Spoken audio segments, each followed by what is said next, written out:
In the news tonight, November target for international travel. Vaccination threshold maintained. And Ministry explores options for Year 13 students. From the studios of FBC Suva, Edwin Nunn. Bulawanaka, Fiji. November 1st is the new target date for Fiji to reopen international borders. Prime Minister Voreqe Bainimarama has confirmed during Radio Fiji 1's Nailalakai that the date has been moved forward given recent developments locally and abroad. He says the government is confident this can be achieved if we stick to the plan, which will be a boost for tourism and Fiji as a whole. It's the first definitive date for resuming international travel 2 months from now.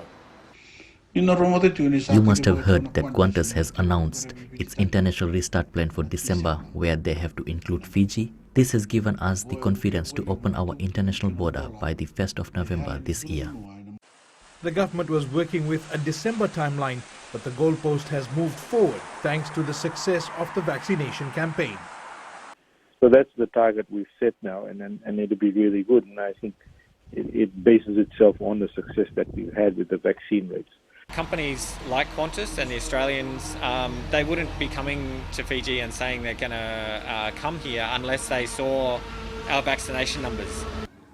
Reopening borders will be a lifeline for more than 100,000 people employed directly or indirectly in the tourism sector, and operators have been raring to go for months. We're also ensuring that all the properties are up to scratch at the end of the day, and they're all working very hard to ensure that they're all ready to open. The state of readiness is a very important thing for us. This is the really positive thing for Fiji, the fact that now they're seeing those numbers and they're seeing them do so well that they are wanting to fly to Fiji, and this is good. This is certainly welcome from Tourism Fiji. Commercial travel has been closed for more than a year now, during which time many small operators have had to shut down permanently. Meanwhile, the Prime Minister says Fiji is on track to recovery and people need to remain hopeful that we will win the battle against COVID-19 soon. Voreqe Bainimarama highlighted that the Central Division could recover faster from the pandemic and there are hopes of quick mitigation for other areas. Apanisa Wangai Randovo reports. The Prime Minister says Fiji is not far from defeating the coronavirus. Let us remain steadfast. I have never lost my faith from the beginning, and you should do the same. We won't be too long when we will celebrate our victory over this deadly virus. Bainimarama says infection rates in the Central Division is dropping, and he is confident that newly infectious areas will efficiently battle the virus. We have learned a lot from this virus first came to Fiji, and I am confident it will not last long in the Western Division, Northern Division, and the Maritime Islands. Let us follow all the measures that are in place to fight the virus. The Prime Minister also paid tribute to the frontline workers for their efforts during these trying times. He assured citizens they will not shy away from performing their duties. Apenisong Randobu, FBC News. The target population for the COVID vaccine will not change, despite the Ministry of Health considering vaccinating children between the ages of 12 and 17. Christiana Uluwai reports the current target population for vaccination in Fiji is 18 to 60 years old. Vaccinating school children below the ages of 18 is a priority for the Health Ministry. Yes, we are looking at the younger age group getting vaccinated, but mostly for the purpose of looking at opening the school years. The containment zone is set to be lifted when 60% of the target population is fully vaccinated, but this does not factor in vaccinated children.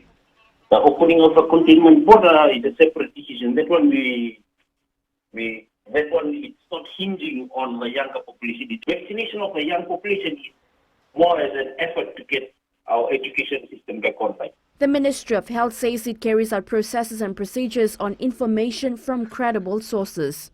In the first breaches, in terms of identifying the numbers that we got and resetting it, certainly that will happen.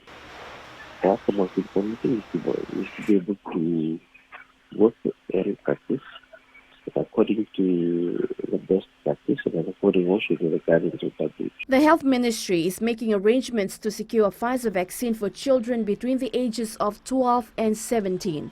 There is a supply and demand issue, so there is no specific time frame on when Fiji will be able to acquire this vaccine. Christiana Uluwai, FBC News. The Ministry of Education and the Health Ministry are identifying possible options for vaccinating Year 13 students. Minister Premila Kumar says there is a lot of speculation on national examinations for these students, causing unnecessary stress and anxiety. Kritika Kumar reports there are over 9,000 students in Year 13 and 8,000 of them are above the age of 18. These 8,000 students qualify for the AstraZeneca vaccine as they are vulnerable to coronavirus infections and transmissions. There's about 1,000 Year 13 students who are below the age of 18.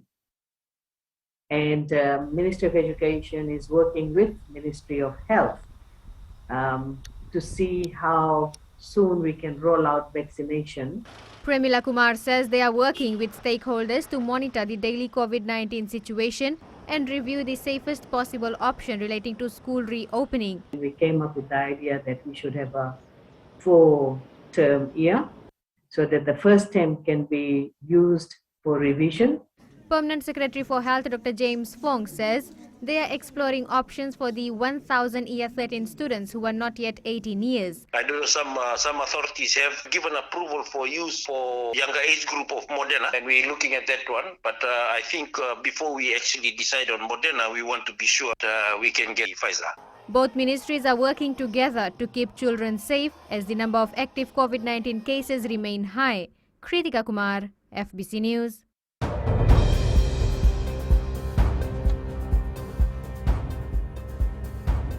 Now to our COVID-19 update for tonight. Fiji recorded 396 new infections for the period ending 8 a.m. yesterday. 303 cases are from the West, 93 from the Central Division. No new COVID-19 deaths were recorded yesterday. Fiji has recorded 46,027 cases since April this year. There are now 19,300 active cases with 25,951 recoveries in total. The COVID-19 death toll stands at 479. The vaccination campaign also continues. In the latest update, 558,894 people, or 95.3% of the population, have received their first dose of the vaccine. 266,598 people, or 45.4%, have received the second dose. The 5 most vaccinated areas include Mba, Rewa, Nanunga and Naitasiri, which have achieved 100% first jab administered. Next is Nandi. And Atil Ashish Prasad from Bulam Ba is fully vaccinated. Have you received your jabs yet?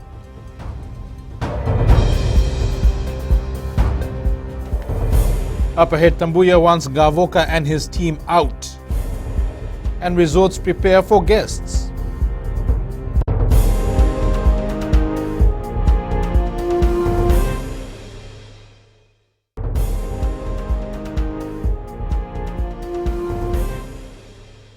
Welcome back. Opposition Whip Linda Tambuya has called on Social Democratic Liberal Party leader Viliame Ngavoka to resign, saying she and a handful of others are better suited for the job. Tambuya says a new leadership should be appointed, naming herself Rofilipe Tuisawau, Aseri Randrondro, Nico Nawaikula and Salote Randrondro as capable leaders. She says the 2022 general election will not be easy, as the mighty Fiji First will bring all it can to retain power, and SODELPA needs revolutionary leadership that is fully prepared to fight Fiji First. Ngavoka has said that he only cares that MPs who are planning on leaving the party continue to serve until the end of their terms for the benefit of the people who voted for them. Tambuya in response says if Ngavoka and his advisors continue to try to push out their most valuable MPs without producing a plan to win the election, they are doing the whole of SODELPA and their voters a huge disfavor. The opposition whip adds she does not feel confident in Ngavoka's ability to secure a win next year. The Ministry of Transport and the Fiji Roads Authority are working to establish the necessary infrastructure before the taxi open rank system can be rolled out. FRA Acting Chief Executive Kamal Prasad says their teams are on the ground carrying out the necessary tasks for the program. Kuroi Tandulala reports. Relevant factors are being considered to ensure there is no congestion when the open rank system kicks in.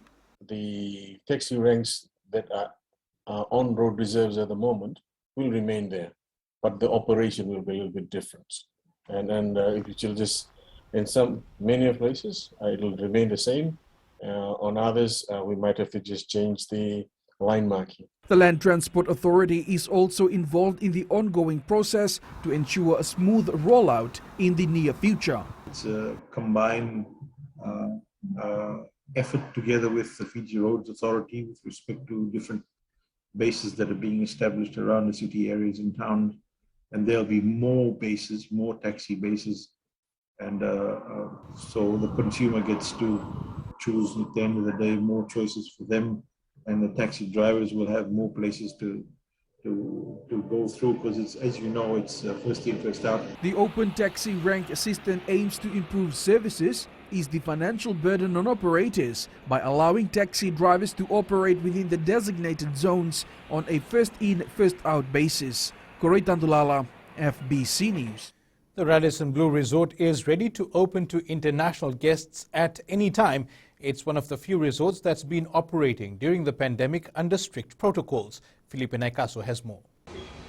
Radisson Blu has been proactive with its approach in ticking all the safety protocols for when visitors arrive. I mean, we have done everything in our power to make sure that this resort at least is ready for any time in the future. It can be next month, it can be November, it can be December. The resort has some of its own stringent measures to ensure the tourists and the staff are safe.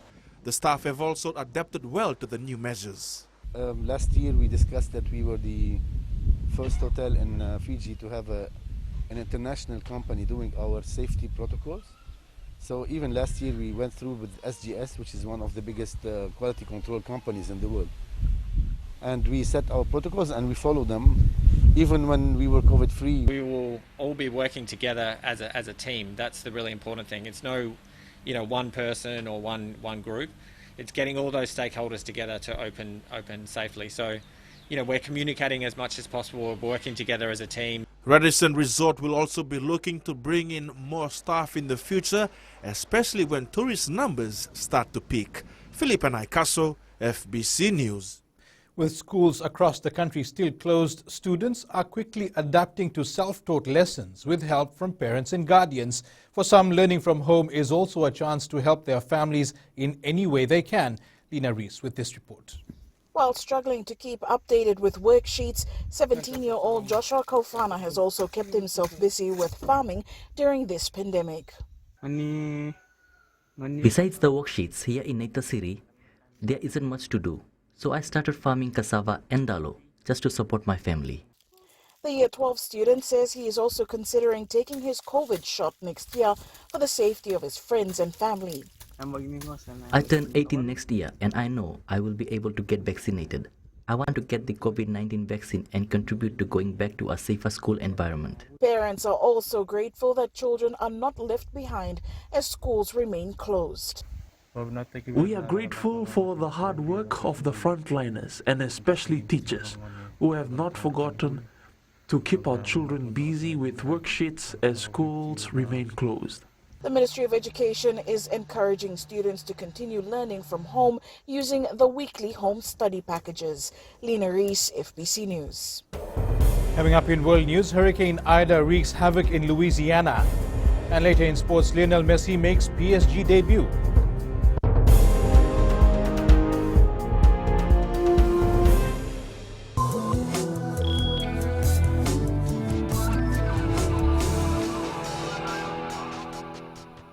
Welcome back. Our agricultural exports has not been impacted by the COVID-19 crisis. The industry noted a 25.8% increase in exports last year, which raked in $106 million for our economy. Jeshula reports the Agriculture Ministry expects the figure to improve further this year. Despite a number of constraints, the farmers were able to export the produce through the ministry. I would term this as a significant achievement, despite the fact that we were facing COVID-19 pandemic and supply chain and logistics was hugely impacted. The ministry is also working with farmers to diversify their production as demand for Fijian produce is increasing. So the abundance in supply that we've got, I think, is a good thing. And eventually, when the borders do open up, when the tourists start to visit, we would not have a problem of shortages, in the country. We believe in starting small and proving ourselves. And for us to prove that this is a successful program, you will have to prove that you are successful. Commodities that were mostly exported include kava, dalo, turmeric, ginger, vegetables, cassava, eggs and eggplants. Jeshulal, FBC News. One of Fiji's oldest sweet makers, Bikabai Company Limited, says the internet gateway took them through despite the current crisis. Just like other businesses, the company re-strategized its plans due to the pandemic. Executive Director Viraj Lal says in March they had successfully integrated Westpac's internet payment gateway onto their website. Lal says this took them through the celebration of Eid in June and Raksha Bandhan earlier this month. For Raksha Bandhan, the company mapped out new operational processes that met the safety protocols set out by the Ministry of Health. The company not only carried out door-to-door delivery but were able to deliver almost everywhere in Fiji through DHL and Post EMS. Plat says ordering through Fiji Eats and payment channels such as M-Pesa also allowed customers to make quick purchase decisions. Here are the local exchange rates as set early this morning. The Sangamoli started the week strong by rising against all international currencies we cover. However, it slipped against our two major trading partners, the Aussie and Kiwi dollars. The commodities market were on the rise throughout. Crude oil rose slightly to close at over $68 a barrel. Gold rose significantly, closing at $1,819 per ounce. And silver also rose, closing 24.15 per ounce. Sharon from HFC Bank joins us with the latest on the markets. Good evening. A quick look at trades on our local South Pacific Stock Exchange. A total of 19,000 shares valued at $54,000 were traded in 23 transactions last week. Following these trades, the market value increased by 0.91% and concluded the week at $3.15 billion. In currencies, the American dollar was sharply down following the speech from the U.S. Federal Reserve Chair Jerome Powell at the Jackson Hole Symposium over the weekend. He indicated that the U.S. Central Bank could start tapering its massive support to the economy by the end of this year. The next big event on traders' calendar is U.S. non-farm payroll figures for August, due later this week. Meanwhile, the New Zealand dollar dipped slightly. This was after Prime Minister Jacinda Ardern announced that a lockdown against COVID-19 in Auckland is likely to remain in place for another 2 weeks. Otherwise, the week ahead is fairly quiet on the economic calendar, except some macro indicators for the Australians. But for now, that's all I have from your HFC Bank. Vinaka.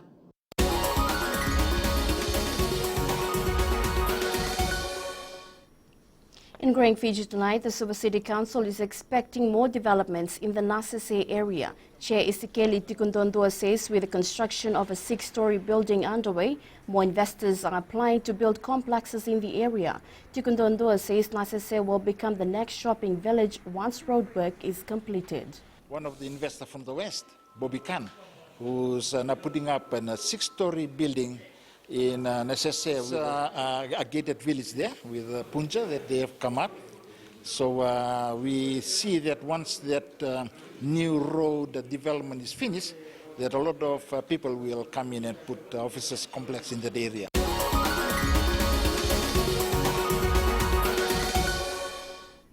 And that is the latest from business. Coming up after the break, women vendors look at innovative ways to sell produce. Stay with us.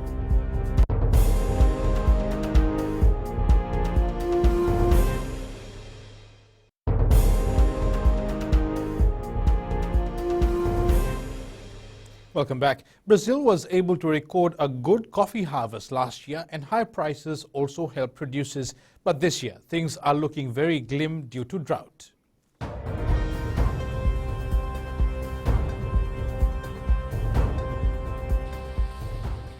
Brazil's record coffee harvest last year was the result of favorable weather combined with an expanded cultivation area. Producers were also helped by a hike in international prices and a strong devaluation of the Brazilian currency, boosting the gains of exporters.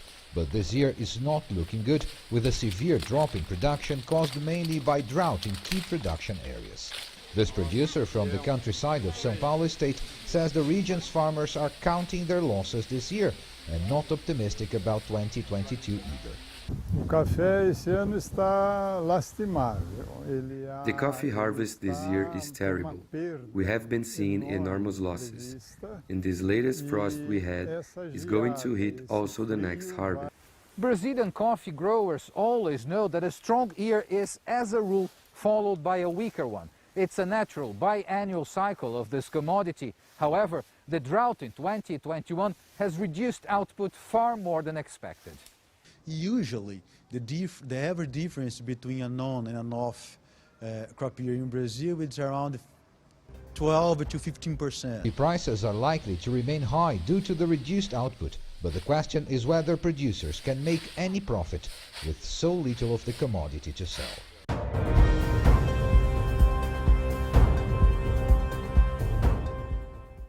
The COVID-19 pandemic has fostered a culture of innovation among Fijians pursuing different avenues to earn an income. 52-year-old Kelera Natomba of Nakasi Nasinu started selling fish on Facebook, then on the roadside, before finally getting a spot at the Nosori market. Koroi Tandulala reports Natomba is the sole breadwinner for her family of 7.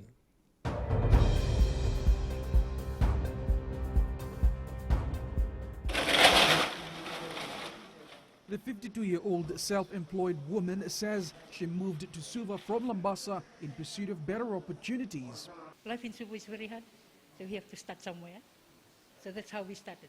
We uploading it in the Facebook and then on the roadside, then to the market. As the main breadwinner, Natomba says the pandemic has forced many like her to think outside the box. With my family, we don't have that regular jobs. So we sat down one day and we thought of doing something instead of asking from our family members.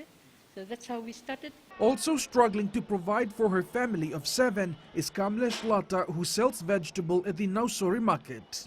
Before, 200, 300 1 week I used to sell. Saturday, now, and sometimes 100. Now 2 sons not working because of the COVID. These women are going far and beyond to ensure there's food on the table for their families, regardless of the current situation. Koroi Tandulala, FBC News. In Q&A tonight, with a definite date set for the reopening of international borders, Felipe Nakaso speaks with Tourism Fiji Chief Executive Brent Hill on some of the plans being put in place. Just your first day in the office, what's your plan? Now that we are back in the office, our focus is very much around reopening Fiji as soon as we can. So we are working together. We had some really good meetings already just to establish the protocols on what it looks like to reopen Fiji. So that's our main focus at the moment, and really marketing Fiji as best we can. Vaccination numbers have been good for Fiji. Just a thought on that, because that's one of the driving factors in opening up the borders. It is, and you would have seen we've obviously been putting out some information that it's our best shot for travel, and I think this is really important. Fiji is doing incredibly well. It's amazing that people are showing up and rolling up their arms and getting jabs. You mentioned that some of the staff came in also. How's the morale like for them? Anticipating a December restart also. I think, look, it's been really tough because our team has been the same as everybody else. That we've had lots of changes, but now everyone is very focused on reopening. So the desire and the morale of the team is really high because we can see now the date. We can see what we're aiming for, and so everyone is very motivated because we know how important it is for our industry.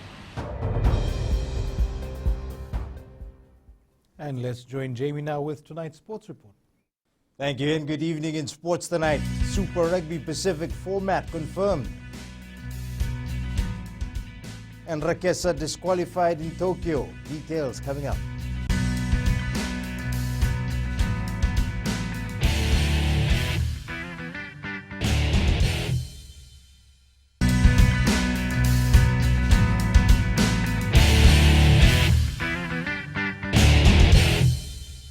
Rugby Australia and New Zealand Rugby has confirmed the formation of Super Rugby Pacific after months of discussions. The 12-team tournament will see the Fijian Drua and Moana Pacifica join the 5 Australian and 5 New Zealand sides set to kick off on February 18th next year. Fijiana bronze medalist Vinyana Riwai finally reunited with her family in Lambasa today after almost 2 years away from them.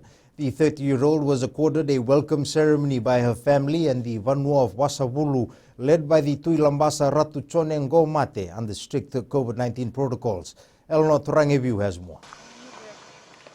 Finally home, Madhuata's very own Vinyana Riwai is met by her family after being released from quarantine at the friendly North Inn this morning. I want to thank God that I am now safe at home. I have been away from home for so long, and it was a long journey for me, leaving home in 2019 and ending up in Tokyo. The 30-year-old, along with her parents, then presented a sebu-sebu to the Tui Lambasa Ratu Chonengo Mate at his residence before joining the Vanua of Wasavulu and her family in a traditional welcoming ceremony. We thank God for giving her such a talent that has enabled her to represent the Vanua and Madhuata as a whole on the world stage. We are proud of her.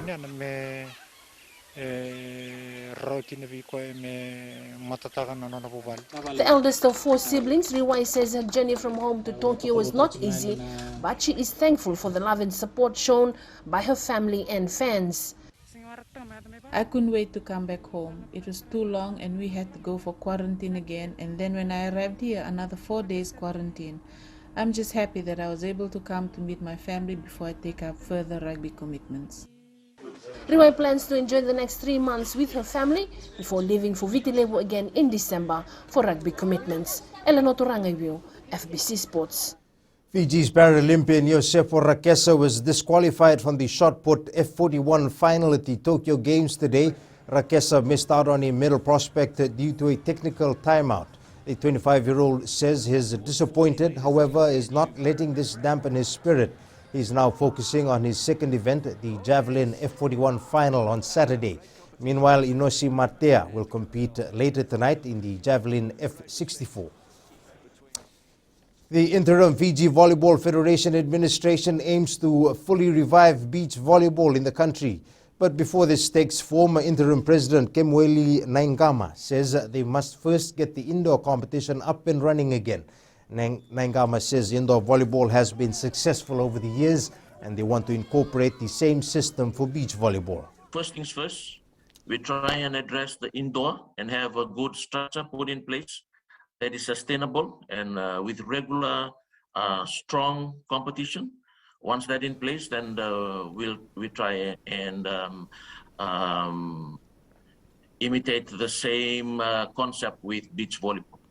Lionel Messi made his Paris Saint-Germain debut as a 66th minute substitute in a 2-0 win at Stade de Reims. The Argentine, wearing his new number 30 PSG shirt, received a standing ovation as he replaced his friend Neymar in front of a sellout crowd. Cristiano Ronaldo's presence was felt as Manchester United beat Wolves 1-0 in their first game since announcing they had reached an agreement to re-sign the forward. On the pitch, Ole Gunnar Solskjaer's side was second best to a lively Wolves for long periods before Mason Greenwood scored a contentious late winner. Robert Lewandowski brought up his triple century of goals for Bayern Munich on Saturday as the Poland star's hat-trick helped the Bundesliga champions breeze past the Hertha Berlin 5-0 in a one-sided encounter. Lewandowski picked up right where he left off at the end of the last Bundesliga season and went into the weekend clash with 2 goals in as many games. He is now back on top of the league scoring charts, which he has topped for 6 of the last 8 years. Fijian international William Kikau was at it again for the Panthers in round 24 of the NRL clash against the West Tigers. Kikau scored a try to help Penrith beat the depleted Tigers 30-16 last night. The Bulldogs gave the finals-bound Sea Eagles an almighty scare in a 36-18 loss yesterday. The Sea Eagles trailed 12-10 at the break before a second-half hat-trick by Tom Trbojevic blew the game open.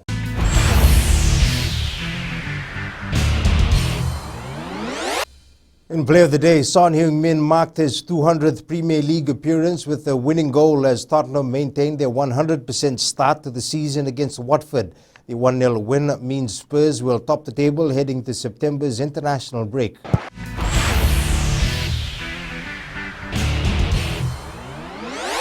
In our Quirky sport of the day, urban golf. Just like regular golf, urban golf is believed to have started hundreds of years ago in Scotland. Legend has it that the first urban golf course was outside an inn in Edinburgh.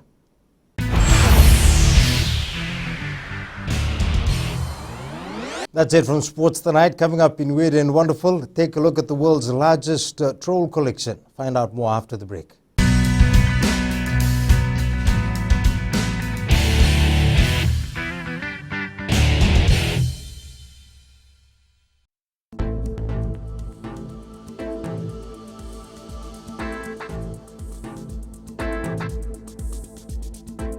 It was another fine day with a beautiful sun and breezy conditions prevailing. Now to the west, it was a bright sunny day. Eastwards from Pacific Harbour to Suva, there were intervals of cloudy periods and sunshine with a passing shower in the afternoon. In the north, much of the same conditions like that seen in the capital city. Places we are checking out tonight are Taveuni, Ba and Singatoka. Ba had the lowest humidity of 49%. At sea, southeast winds 20 to 25 knots, moderate to rough seas. Turning to the tides, high tide is at 39 minutes past midnight, low tide is at 7:13 a.m. tomorrow, sunrise is at 6:15. For tomorrow, cloudy periods with some showers. The outlook for Wednesday, mostly fine weather will prevail. And to our shot of the day sent in by Jaslyn Fayaz, the sunrise promising a beautiful day ahead. And in Fijian Pulse tonight, we ask, what should be done to people caught lighting uncontrolled fires? Yes, it is actually illegal and causing emission, to our environment, harm to our environment. People should be prosecuted. They should be either fined if serious, and we should be sent to jail. They should be taken to task. I think when they are caught, they should be taken to court. Let them appear in court and be penalized for what they have done. And those people who make unnecessary fire and other things, they should be booked. And they should be taken to task for that. And recapping our main stories, November target for international travel, vaccination threshold maintained, and Ministry explores options for Year 13 students. For these stories and others, tune in to our sister radio station Gold FM. To our poll question, last week we asked, are you confident that Fiji will meet its October vaccination deadline? 55% are not so sure and say no. This week we are asking, should anyone found cheating the system for government assistance be charged? Visit our FPC News website to take part and send us newsworthy pictures and videos, fpcnews@fpc.com.fj, or share it with us via social media. You can also download our FPC app to keep updated with the very latest in news and sports and listen to our 6 radio stations live. That's your news this evening. I'll see you again tomorrow. Until then, stay safe. Modemanta.